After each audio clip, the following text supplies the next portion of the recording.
Hi friends, ನಮಸ್ತೆ. ಹೇಗಿದ್ದೀರಾ ಎಲ್ಲರೂ? ನಾನು ಇವತ್ತಿನ ವ್ಲಾಗ್ ಮಾಡ್ತಿರೋದು ವಿಶೇಷತೆ ಏನಂದರೆ, ನಾವು ದೇವಸ್ಥಾನಕ್ಕೆ ಹೋಗ್ತಾ ಇದ್ದೀವಿ. ಆ್ಯಂಡ್ ನಾವು ಹೋಗ್ತಿರೋ ದೇವಸ್ಥಾನ ಕಬ್ಬಾಳಮ್ಮ ದೇವಸ್ಥಾನ ಆಗಿರುತ್ತೆ.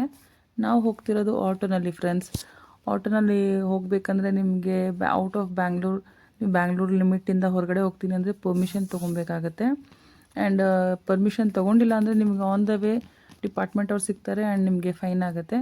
ಟು ಅವಾಯ್ಡ್ ದಟ್ ಫೈನ್ ನೀವು ಫಸ್ಟೇ ಪರ್ಮಿಷನ್ ತೊಗೊಂಡಿರೋದು ತುಂಬ ಒಳ್ಳೆಯದು. ಆ್ಯಂಡ್ ನಾವು ಇವಾಗ ಹೋಗ್ತಾ ಇದ್ವಿ. ಅಲ್ಲಿ ಹೋಗ್ತಾ ನಮಗೆ ತಲಗಟ್ಟಪುರ ಅನ್ನೋದು ಒಂದು ಏರಿಯಾ ಸಿಕ್ತು. ಆ ಏರಿಯಾನಲ್ಲಿ ತುಂಬ ಸೈಟ್ಸ್ಗಳು, ತುಂಬ ಬಿಲ್ಡಿಂಗ್ಸ್ಗಳು ಫಾರ್ ಸೇಲ್ ಅಂತ ನೋಡ್ತಾ ಇದ್ದೆ. ಆ್ಯಂಡ್ ಆವಾಗ ನನಗೆ ಅನಿಸ್ತು, ಇಲ್ಲಿ ಸೇಲ್ಗೆ ಸೈಟ್ಗಳೆಲ್ಲ ಸಿಗ್ತವೆ ಅಂತ. ಯಾರಿಗಾದ್ರೂ ಸೈಟು ಇಲ್ಲ ಬಿಲ್ಡಿಂಗ್ಸ್ ಏನಾದರೂ ಪರ್ಚೇಸ್ ಮಾಡೋದು ಬೇಕಂದರೆ ಇಲ್ಲಿ ಬಂದು ನೋಡಿ ತೊಗೊಳ್ಳಿ. ಆ್ಯಂಡ್ ಯಾರಾದರೂ ರಿಯಲ್ ಎಸ್ಟೇಟ್ ಮಾಡೋರಿದ್ರೆ ನೀವು ಕೂಡ ಬಂದು ಇಲ್ಲಿ ನೋಡ್ಬೋದು. ಆ್ಯಂಡ್ ನಾವು ಹೋಗ್ತಿರೋದು ಕನಕಪುರ ರೂಟ್ ಮೇಲೆ. ಇಲ್ಲಿ 2 ರೂಟ್ಗೆ ದೇವಸ್ಥಾನಕ್ಕೆ ಹೋಗ್ಬೋದು. ಕನಕಪುರನಲ್ಲೂ ಹೋಗ್ಬೋದು ಮತ್ತು ಚನ್ನಪಟ್ಟ ಹಾಸಿ ಹೋಗ್ಬೋದು. ಕನಕಪುರ ಹಾಸಿ ಸಾತ್ನೂರು ಹಾಸಿ ನಾವು ಹೋಗ್ತಿರೋದು. ಆ್ಯಂಡ್ ನನಗೆ ಇನ್ನೊಂದು ತುಂಬ ಖುಷಿಯಾಗಿದ್ದ ವಿಷಯ ಏನಂದರೆ, ನಾನು ಈ ಆನ್ ದ ವೇ ಹೋಗ್ತಾ ತುಂಬ ಹಳ್ಳಿ ಮನೆಗಳು ನೋಡಿದೆ. ಹಳ್ಳಿ ಮನೆಗಳಂದರೆ ನಾನು ಚೈಲ್ಡ್ಹುಡ್ ಆಗಿದ್ದಾಗ ನೋಡಿದ್ದ ಮನೆಗಳು.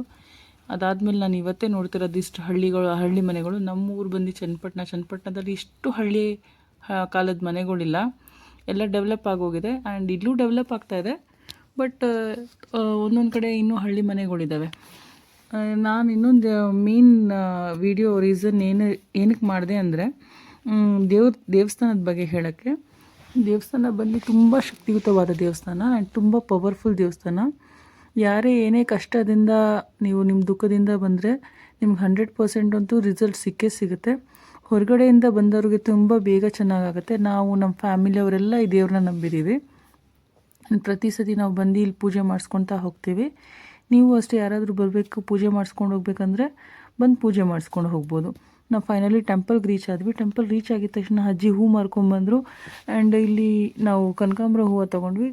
ಇಲ್ಲಿ ಇನ್ನೊಂದು ವಿಶೇಷತೆ ಏನಂದರೆ, ಕನಕಾಂಬರ ಹೂವು ತೊಗೊಂಡ್ರೆ ದೇವ್ರ ಹತ್ರ ಇಕ್ಕೇ. ಆ್ಯಂಡ್ ಪೂಜೆ ಸಾಮಾನು ತೊಗೊಂಡು ಬಂದ್ವಿ. ಆ್ಯಂಡ್ ಪೂಜೆ ಮಾಡಿಸ್ಕೊಳ್ಬೇಕಂತ ಒಳಗೆ ಹೋಗ್ತಾಯಿದ್ರೆ ನೋಡಿದ್ರೆ ತುಂಬ ಖಾಲಿ ಇತ್ತು. ಯಾಕಂದರೆ ನಿನ್ನೆ ಬುಧವಾರ ಆಗಿರೋದ್ರಿಂದ ಅಮಾವಾಸ್ಯೆ ಆಗಿತ್ತು. ಮೇನ್ ಇಲ್ಲಿ ಅಮಾವಾಸ್ಯೆ ಮತ್ತು ಪೌರ್ಣಮಿಗೆ ಪೂಜೆ ಇರುತ್ತೆ. ಅಮಾವಾಸ್ಯೆ ಪೌರ್ಣಮಿ ಅಲ್ಲದೆ ಮಂಗಳವಾರ, ಶುಕ್ರವಾರ, ಭಾನುವಾರ ತುಂಬ ರಶ್ ಇರುತ್ತೆ.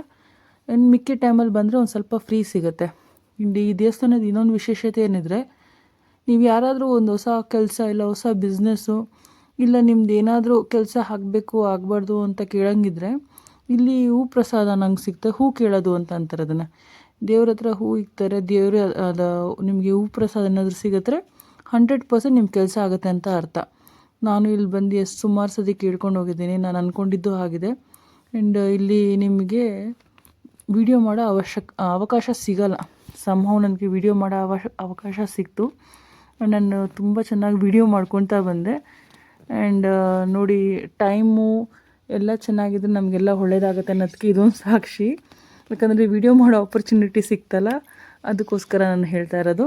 ಆ್ಯಂಡ್ ಯಾರ್ಯಾರು ಈ ವಿಡಿಯೋ ನೋಡ್ತಿದ್ದೀರೋ ನಿಮಗೂ ಕೂಡ ತಾಯಿ ಕಬ್ಬಾಳಮ್ಮನ ಕೃಪೆ ಇರಲಿ. ಆ್ಯಂಡ್ ನಿಮ್ದು ಏನೇನು ಅಂದ್ಕೊಂಡಿದ್ದೀರೋ ಅದು ನಿಮ್ಮದು ಕೆಲಸಗಳೆಲ್ಲ ನೆರವೇರ್ತಾ ಹೋಗಲಿ ಅಂತ ಹೇಳ್ಕೊತೀನಿ. ಆ್ಯಂಡ್ ಇದು ಮೂಲ ವಿಗ್ರಹ ಇರುತ್ತೆ. ಇಲ್ಲಿ ಇನ್ನೊಂದು ವಿಶೇಷ ಏನಂದರೆ, ಈ ದೇವಸ್ಥಾನದಲ್ಲಿ ತಡೆ ಹೊಡಿತಾರೆ ಅಂದರೆ ನಮ್ಗೆ ಏನಾದರೂ ದೃಷ್ಟಿ ದೋಷ ಏನಾದರೂ ಇದ್ದರೆ ಅದು ನಿವಾರಣೆ ಆಗಲಿ ಅಂತ ತಡೆ ಹೊಡಿತಾರೆ. ಇಲ್ಲಿ ಬಂದು ನೀವು ತಡೆನೂ ಕೂಡ ಹೊಡಿಸ್ಕೊಬೋದು, ಅಂತ್ರ ಎಲ್ಲ ಕಟ್ಟಿಸ್ಕೊಬೋದು. ಇದು ಬಸವಣ್ಣನ ದೇವಸ್ಥಾನ ಇದೆ ಪಕ್ಕದಲ್ಲಿ. ಆಮೇಲೆ ಒಂದು ನಂದಿ ದೇವಸ್ಥಾನ ಸಿಗುತ್ತೆ. ಫಸ್ಟ್ ಇಲ್ಲಿ ಬಸವಣ್ಣ ಇದ್ದರು. ಅದು ಬಸವಣ್ಣ ತೀರ್ಕೊಂಡಿದ ನಂತರ ಇನ್ಯಾವುದು ಬಸವ ಇನ್ನೂ ಇಲ್ಲ. ಈ ವಿಡಿಯೋನಲ್ಲಿ ಏನು ವಿಶೇಷತೆ ಇನ್ನೊಂದಂದರೆ, ಅನ್ಫಾರ್ಚುನೇಟಾಗಿ ಬಂದಿದ್ದು ನಾನು ಕಬ್ಬಾಳಮ್ಮನ ದೇವಸ್ಥಾನಕ್ಕೆ. ಅನ್ಪ್ಲ್ಯಾನ್ಡ್ ಅಂತಾರಲ್ಲ ಆ ಥರ. ನಾನು ವ್ಲಾಗ್ ಮಾಡೋಕ್ಕೆ ಸ್ಟಾರ್ಟ್ ಆಗಿ ಸೆಕೆಂಡ್ ಡೇಗೆ ನಾನು ಕಬ್ಬಾಳಮ್ಮನ ದೇವಸ್ಥಾನಕ್ಕೆ ಬಂದಿದ್ದೀನಿ. ಥ್ಯಾಂಕ್ ಯು ಸೋ ಮಚ್ ದೇವ್ರೆ ಅಂತ ಕೇಳ್ಕೊತಾ, ನೀವು ಯಾರೇ ಆಗಲಿ ಏನೇ ಆಗಲಿ ಕೇಳ್ಕೊಬೇಕಂದ್ರೆ ಇಲ್ಲಿ ಬಂದು ಕೇಳ್ಕೊಬೋದು. And thank you for watching my video. ನನಗೆ ಈ ವಿಡಿಯೋ ನೋಡಿ ಲೈಕ್ ಮಾಡಿ, ಶೇರ್ ಮಾಡಿ, ಸಬ್ಸ್ಕ್ರೈಬ್ ಮಾಡಿ. ನಿಮಗೂ ಕಬ್ಬಾಳಮ್ಮನ ಬಗ್ಗೆ ಏನಾದರೂ ಗೊತ್ತಿದ್ರೆ ನನಗೂ ಜನಕ್ಕೂ ಮಾಹಿತಿ ಕೊಡಿ. Thank you.